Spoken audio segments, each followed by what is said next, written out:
The Call of Nordhouse Dunes.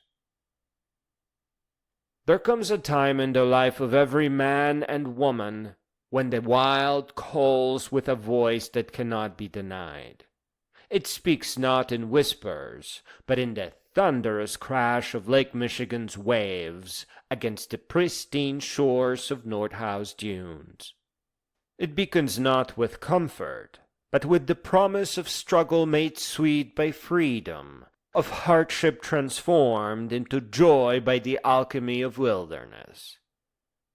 Come, you who have grown soft in the cities, you whose hands know only the touch of toasters and steering wheels, come to where the sand dunes rise like golden monuments to time itself, where the lake stretches endless as any ocean, and where a man might find what he has lost in the maze of civilization's making.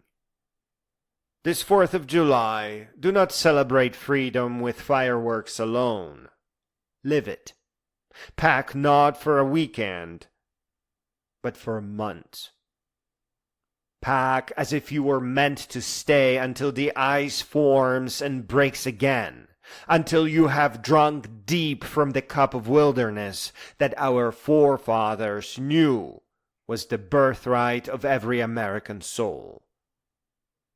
Here, in this sanctuary of sand and forest, where the federal government has preserved for the people what the people have almost forgotten they possessed, miracles unfold nightly. I have seen the northern lights dance green and gold above the dunes when no man of science said they should ever appear. I have watched the dune grass glow blue in the moonlight, as if the very earth pulsed with some ancient electricity. The deer, those gentle spirits of the woodland, walk among the camps unafraid, taking bread from the hands of children and acorns from the palms of old men who have remembered, at last, what it means to be trusted by the wild. The lake is but a hop away, as you say, and in that hop lies a universe. From your tent to the water's edge, you pass through kingdoms of wildflower and domains of ancient oak. The creatures here are loving and accepting, for they know no corruption. The raccoon comes calling at dusk, not as a beggar, but as a neighbor, as a royalty. The eagle circles overhead, not as a stranger, but as a brother of the sky. Once you answer the call, once you feel the sand between your toes and the lake wind in your hair, you may find yourself permanently changed. Some return to their cities after weeks or months, carrying the wilderness within them like a secret fire. Others find they cannot return at all.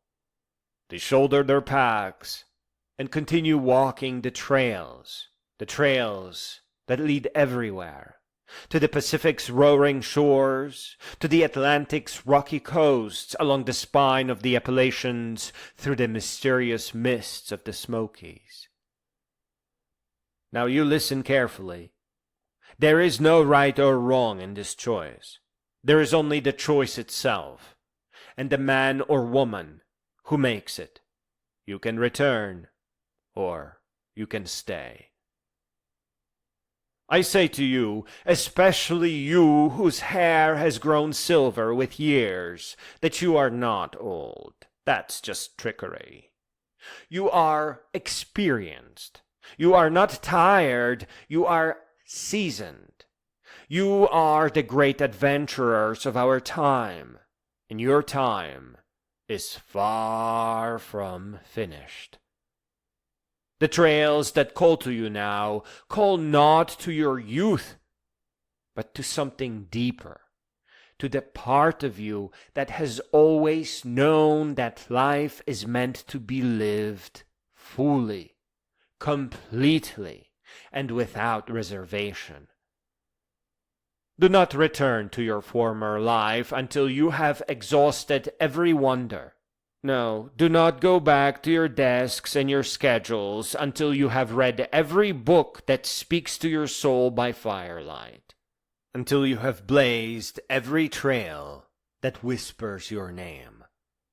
The wilderness has waited for you through all your years of overwork, broken promises, and meaningless meetings. It will receive you now with open arms, if you have the courage, nay, the fire, to embrace it in return. The dunes of Nordhouse are calling. Lake Michigan is calling. The great adventure that is your life, your real life, the one you were meant to live, is calling. Will you answer? The wild is patient, but it is not eternal. The call grows fainter with each year of delay, but also stronger with each step toward the unknown. Take this seriously. Pack your courage with your bedroll, carry your dreams with your provisions. Come, before the sand settles and the trails grow cold, come while the fire still burns in your heart and the strength still flows in your limbs. Come to Nordhouse Dunes and begin your journey across the Great Appalachian Trail, Pacific Crest Trail, and the Continental Divide. Come and be free.